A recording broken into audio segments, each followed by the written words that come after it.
Hello lads, what is up? In the previous episode we defeated both the Seljuks and the Greeks, and we of course expanded at the expense of both of them, but most importantly we won the crusade for Egypt, winning the kingdom for ourselves and putting me in a very strong strategic position.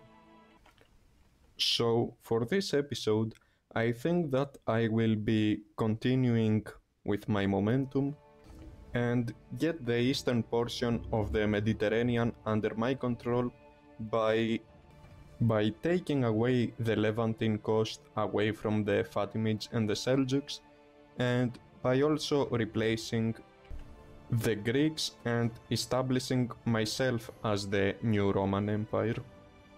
But before that I will have to engage in some internal management, because not only am I above my domain limit, but I also am under attack from various raiders. We also got a little Muslim revolt down here in Egypt, so we will crush it as soon as possible. My truce with the Romans just expired, so I will wait a few months for my levies to replenish and I will be attacking them very soon.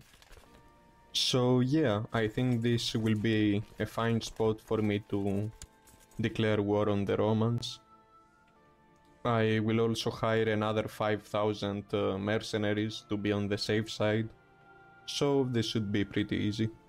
So our force has finally assembled and we're pretty damn strong, even though my levies haven't fully replenished, and I believe that this should be a piece of cake, unless I get really unlucky or something.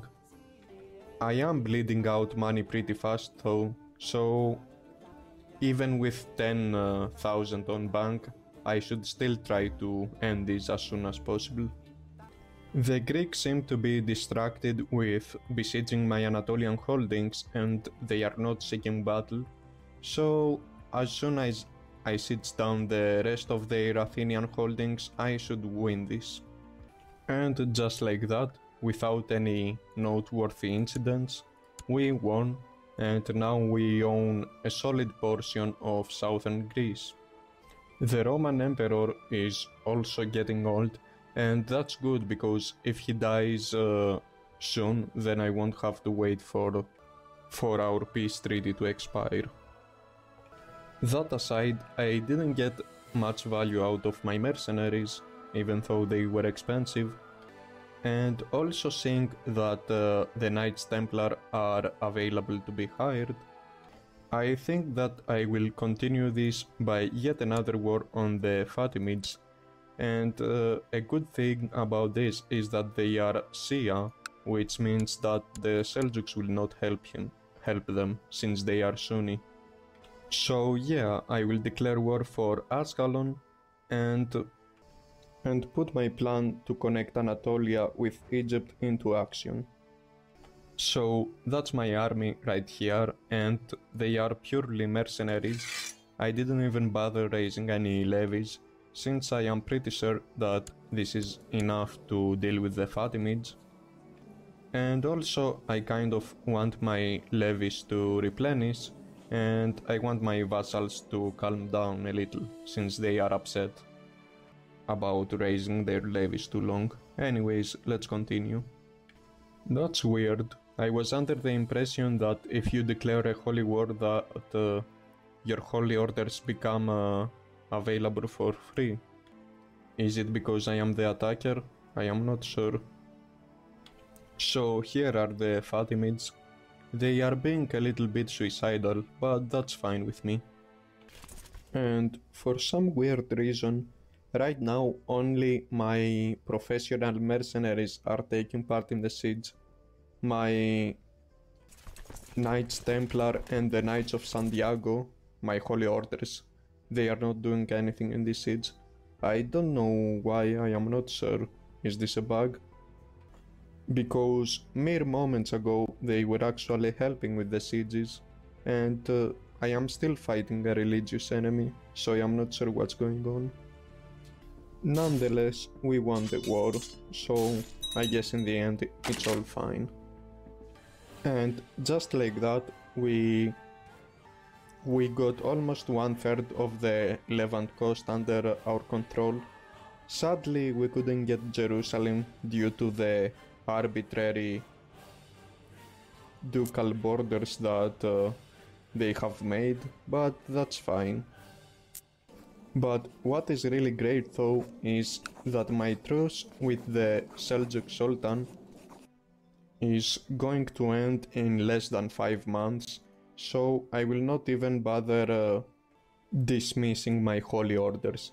In fact, I will keep them hired because I don't want anyone else to hire them, and I will wait until May and declare war against the Turks. Also, my levies have replenished pretty good, and in addition to the 8,000 of mercenaries, I will be able to raise another 18,000 on my own, which in fact isn't that much since the Turks are pretty strong on their own. But fortunately they are also distracted with internal wars of their own, so I should be able to prevail. Also, with my newfound strength, my retinue cap has increased considerably, so I will take advantage of it and build some heavy cavalry retinues. So thanks to my achievements, I can even create the Fury bloodline or the Warrior Philosopher bloodline. And I think I will pick the latter, since it also gives you increased levy reinforcements, which is nice. Also, it increases your chance of getting artifacts. So yeah. Not gonna lie, even though conceptually I don't exactly like the concept of bloodlines and magic shit like that. That's pretty epic to read.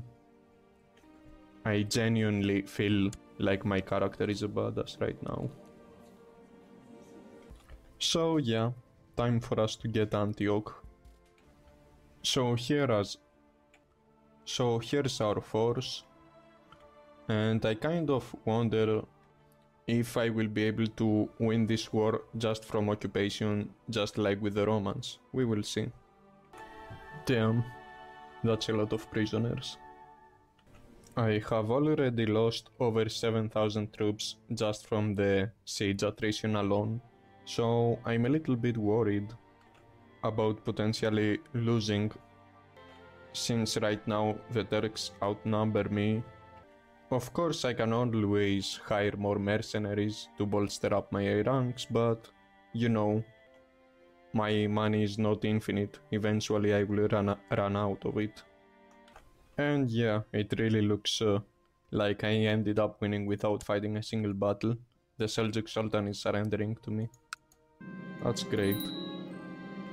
So yeah, with Antioch now under my control, and with me having truces with both the Greeks, the Turks and the Fatimids, I will wrap things up by subjugating those mercenaries here in Salerno, and by also taking Cyrenaica from the Muslims. Also, luckily for me, they are heretics, so they are unlikely to get support from any other Muslims. That's great. As a result of our recent wars, we have a lot of Turks and a lot of Fatimids on our dungeons, so let's take care of them real fast.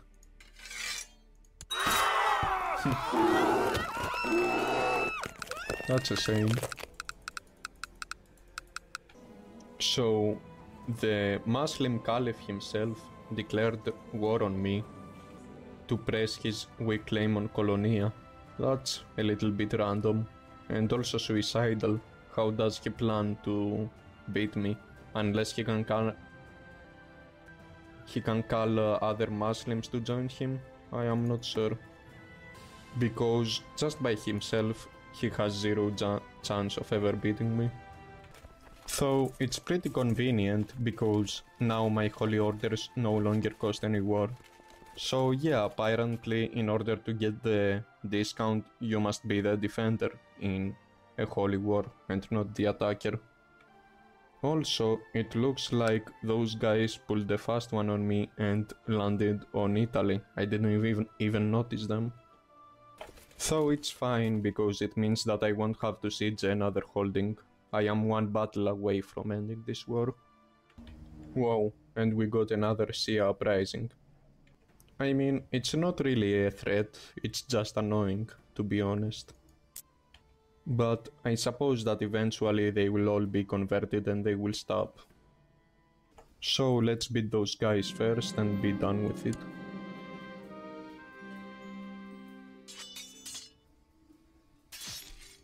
Yeah, the quality of my troops is much better, not just the quantity. They stand no chance.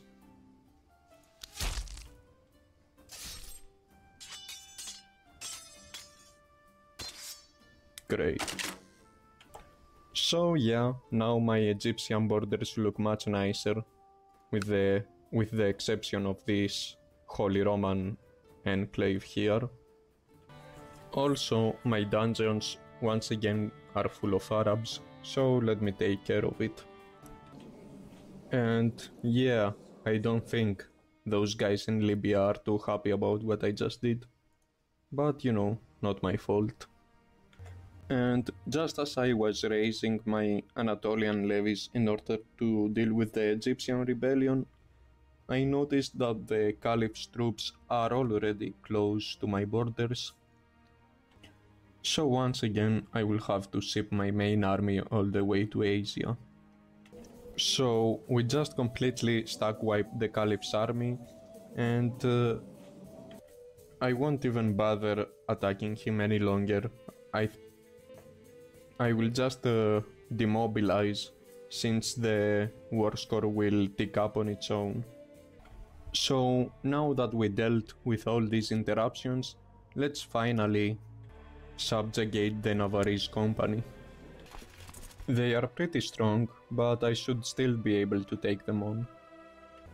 Oh, and since I won the war against the Caliph, I get 800 gold for free. That's great.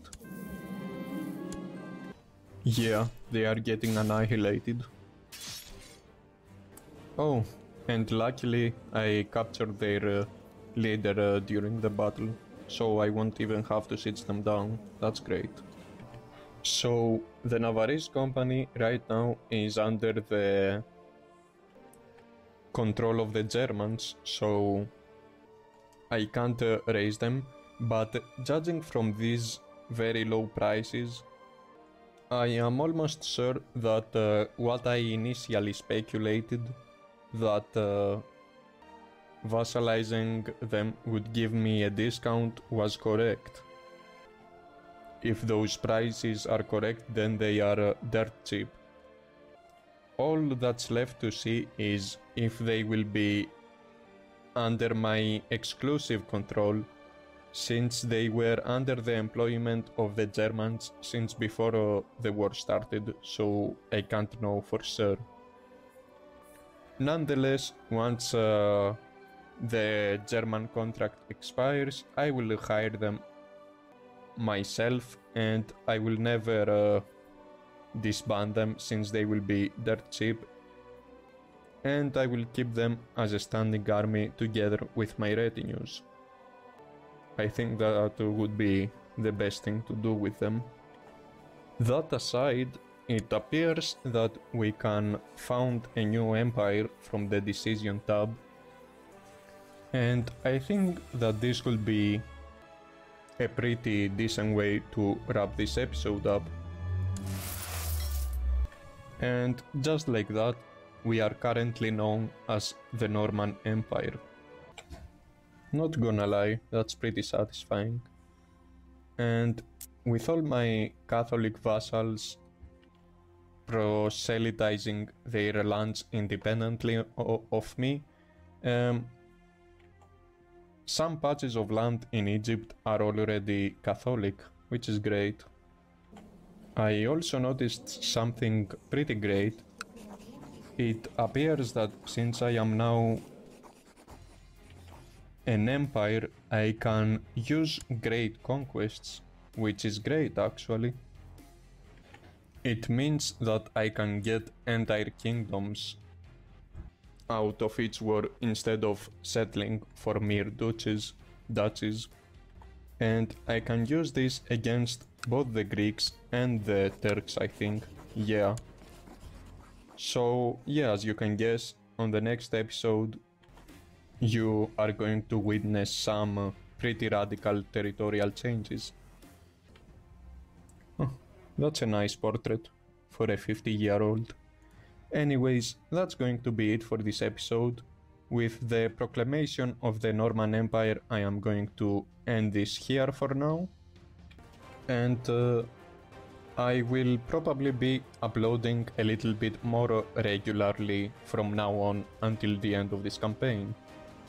Anyways, that's going to be it. Thank you for watching, and I hope that you will be looking forward for my next episode. Goodbye, and as always, I hope you'll be having a nice day. Goodbye.